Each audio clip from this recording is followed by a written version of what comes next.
Ceci est un livre audio autogénéré par Google. Les éditions Max Milo présentent Guantanamo de François Misson.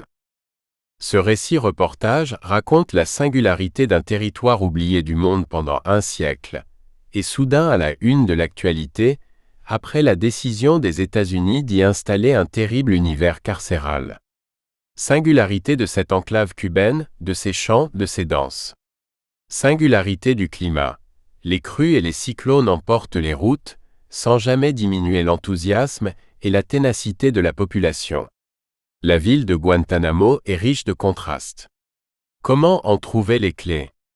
En parlant avec ceux qui vivent dans la région et travaillent sur la base américaine. Autant de voix, autant d'échos d'existence derrière les clichés journalistiques.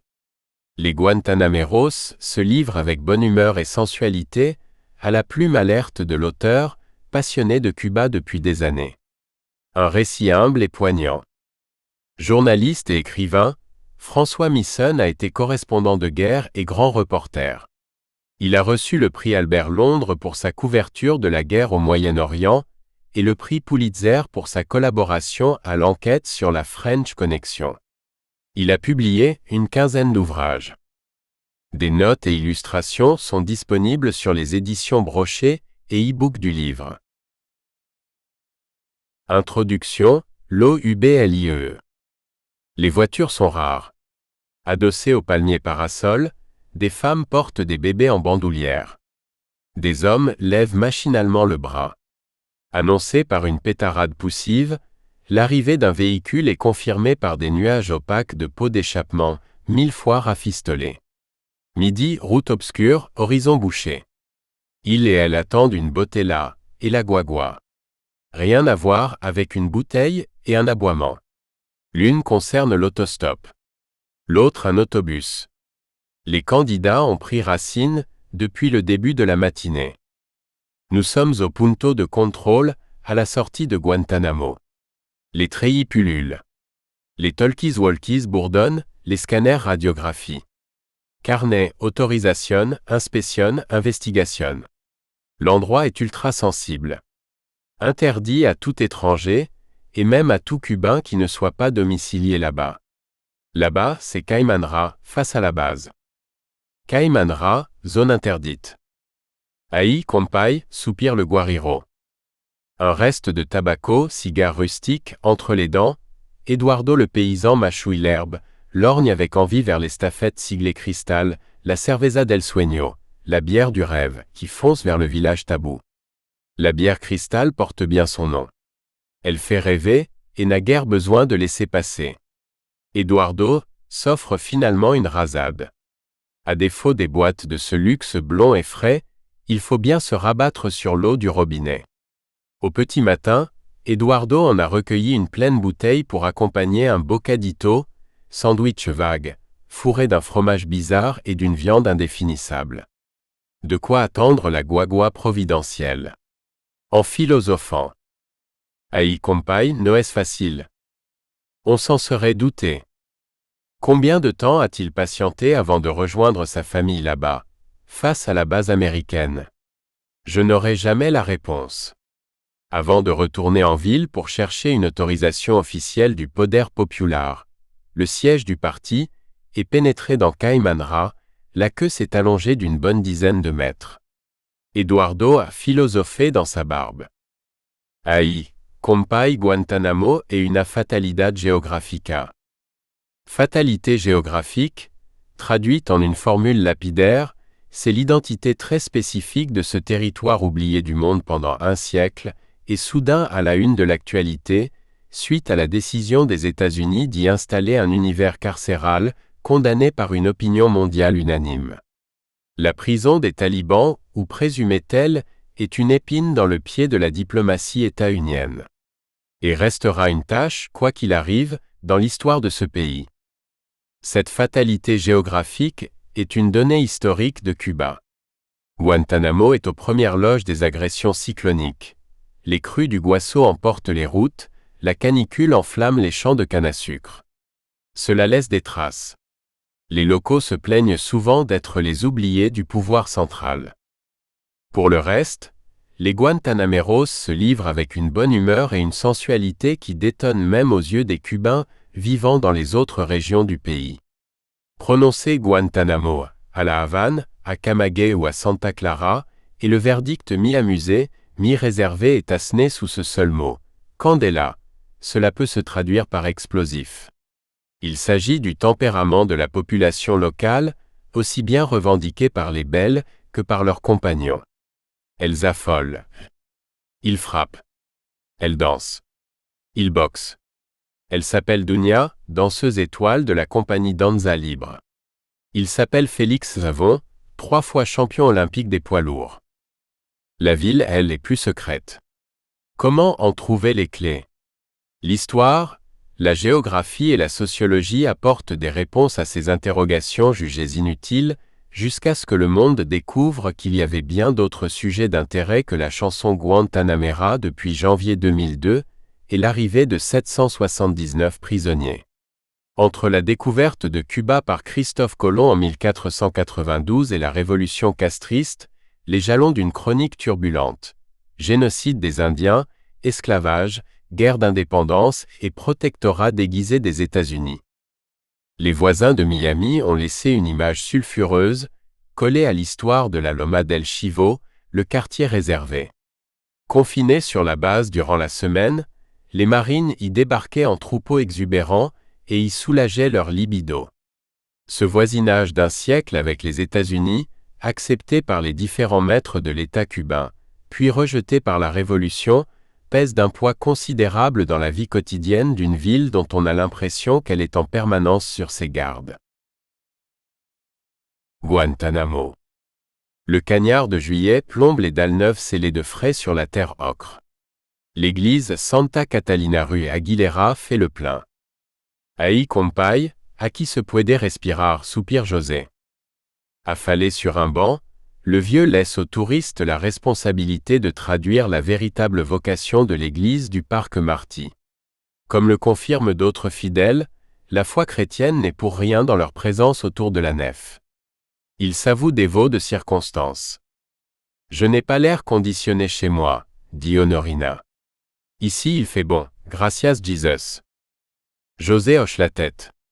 L'homme et la Guantanamera ne sont pas ici pour déballer leurs fautes supposées dans la guérite sacrée. Leur confiteor tient en 3 mots, no es facile. Ou pour aujourd'hui, il fait trop chaud. Après les confidences et soupirs de fatalité usuels, José est entré dans une chapelle plus stimulante à ses épanchements que celle du confessionnal traditionnel. Au Vénus, le restaurant du parc. À table, José se tient prêt à parler.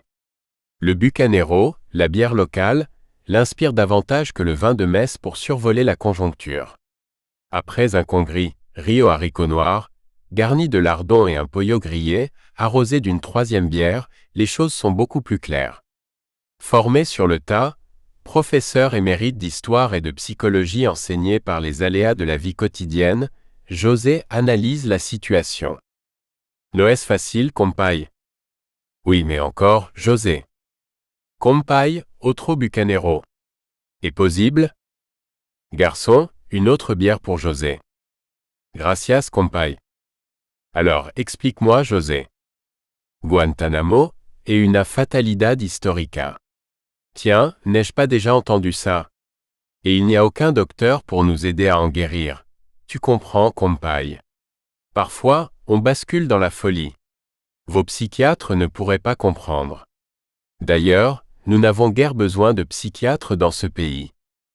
Explique-moi. C'est très simple. Le Cubain ne va pas s'allonger sur un divan pour raconter à un autre Cubain aussi malade que lui, pourquoi ils sont malades tous les deux. Ils le savent déjà. Ils le sont pour les mêmes raisons. Et si j'ai quelques dollars, je ne vais pas les filer à un type censé me guérir. Je vais au Vénus, comme aujourd'hui grâce à toi, et je suis en bonne santé. Plus question d'interrompre le débit de José. Le énième Bucanero a lâché les vannes de son expertise. Tout y passe, les Indiens, les Espagnols, les Africains, les pirates. Et pour finir, par ici on aimerait bien que ce soit l'ultime étape avant la paix, les Américains. Un mot générique, concerne les différentes nationalités qui passent à Cuba. Surtout depuis le départ des Soviétiques. Tourisme et dollars obligent, l'étranger et le Yuma. Il ne s'applique pas aux grands voisins américains, les gringos. Gringo imperialista. Que les gringos restituent la base confisquée à Cuba au début du XXe siècle, et on les appellera Yuma, comme les autres. Yuma, Pepe Verde. Touriste à dollars. José revient aux dépressions de ses compatriotes. Nous n'avons pas besoin d'expertise mentale, ni de ces spécialistes, qui sont les arnaqueurs des pays riches. Notre psychanalyse, c'est l'histoire de ce pays. Chaque Cubain porte en lui l'héritage de 5 siècles de fureur, de barbarie, de malheurs de toutes sortes. Les Indiens exterminés par ces braves chrétiens venus d'Europe, les Béninois, Nigériens, Sénégalais, enlevés dans leur paradis africain et mis au fer à des milliers de kilomètres de chez eux pour arracher la canne de notre terre, les Anglais, les Français, les Hollandais, les Allemands écrivant avec le sang de nos ancêtres les scénarios de corsaires pour Hollywood, et les gringos installés à 20 kilomètres d'ici, faisant des films sur nos malheurs comme s'ils étaient sur leur Sunset Boulevard, N'. Est-ce pas suffisant pour expliquer nos névroses? Et quelques jours plus tard. Hola José, que tal? Alors, tu as mon camembert? Il y avait une chance sur 1000, pour que je ne croise pas le vieux José sur la place Marty. Que peut-il faire d'autre de ses journées qu'aller se rafraîchir près du bon Dieu, sous la nef à l'ombre? Je le soupçonne de camper plus souvent par ici, en raison de mon séjour à Guantanamo. D'ailleurs, il ne peut ignorer que je rôde dans les alentours. Grandma, Le Monde cubain, a signalé la présence d'un journaliste français en dernière page, à côté du dernier état de santé du président vénézuélien Hugo Chavez en convalescence à La Havane. José prend des airs de conspirateur et me prie d'approcher. Tu t'es vu dans Grandma? Felicidad. Autre chose. J'ai travaillé pour toi, compay. Ne dis rien à quiconque. Tiens, ça te servira pour ton livre. Paye-moi un bucanero. Ça vaut bien ça. L'amitié, c'est l'amitié. José la comptabilise à l'aune des feuillets qu'il m'a remis. 3 bucaneros pour 10 pages. J'ai de la lecture pour une bonne journée.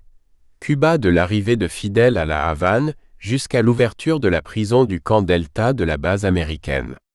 Le 6 juin 1958, 5 mois avant de faire tomber le régime de Batista, Castro annonçait « Quand cette guerre sera finie, commencera pour moi une guerre plus importante, plus longue, celle que je vais mener contre les Nord-Américains. Ce sera mon véritable destin. Allez compay, merci pour les bières. La prochaine fois, ramène-moi de France un camembert et une bouteille de vin rouge. » L'histoire de l'affrontement entre Cuba et les États-Unis se déroulera pendant 54 ans. Les écoles rurales incendiées, les gérants de magasins assassinés, le siège du comité de défense de la Révolution attaqué, les pêcheurs pris pour cible, les cargos détournés dans la base américaine, sont autant de fléaux qui ont touché Guantanamo. Nous espérons que vous avez apprécié cet aperçu. Pour continuer à écouter ce livre audio sur Google Play Livres, utilisez le lien dans la description de la vidéo.